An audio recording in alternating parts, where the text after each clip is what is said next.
lots of noise, lots of information, but there is nothing like an accurate information delivered to you and for your needs.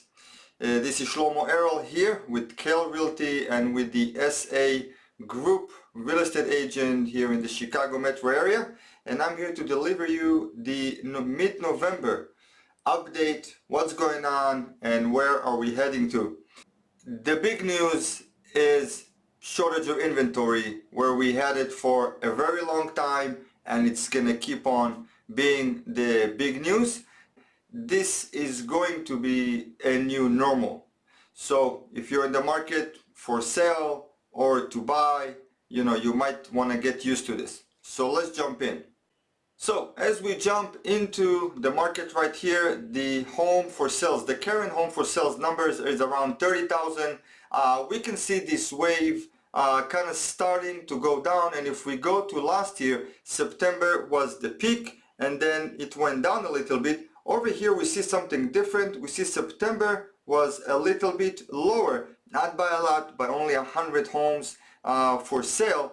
But that tells us that maybe we see a little bit of a change, that we're not going to see a big drop like we saw right here at the end of 2022 going into 2023. And we can also see it in the new listings that are coming. So right here, October 23, 47,000 properties for sale. And if we look at October 2022, 54, but we can see that if you look at the graph, the peak was in June, and right here the peak was actually in July, and we're not dropping as much.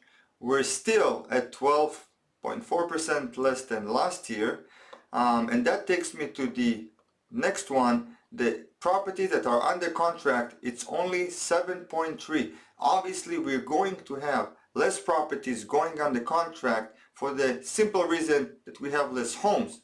I'm going to jump into the weekly chart, and it will show you that the listing under contract was higher than last year.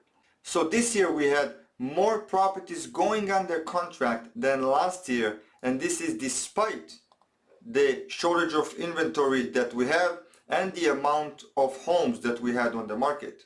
So that tells you that the market is somewhere bottoming right now for the amount of properties. What we expect is for next year that we're gonna see a little bit more, maybe 5 to 10% more properties coming on the market.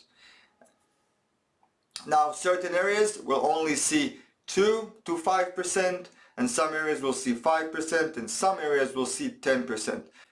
All of that takes us to the sales price. What are we expecting? So obviously we can't just look at the shortage of inventory that we have. We also need to look at the interest rates. So if everything continues as we expect, not a big drop in the interest rate, kind of going up and down around that same numbers, we should see the prices hold on that same price of what we have had this year at 2023. So we'll dive into it, and we'll start to seeing those numbers and have more accurate information when we get to April and May. But in order to prepare, we're not expecting a big upside for the prices of properties. Now that can change if the interest rates will drop significantly.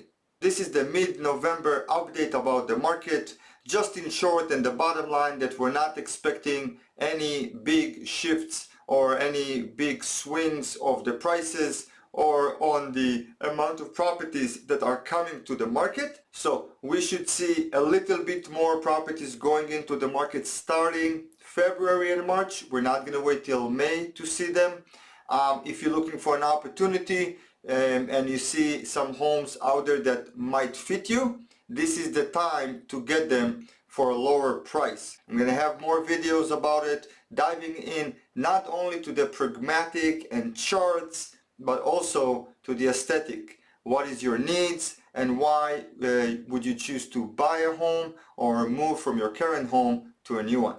Until then, you have a great week, and we'll see you soon.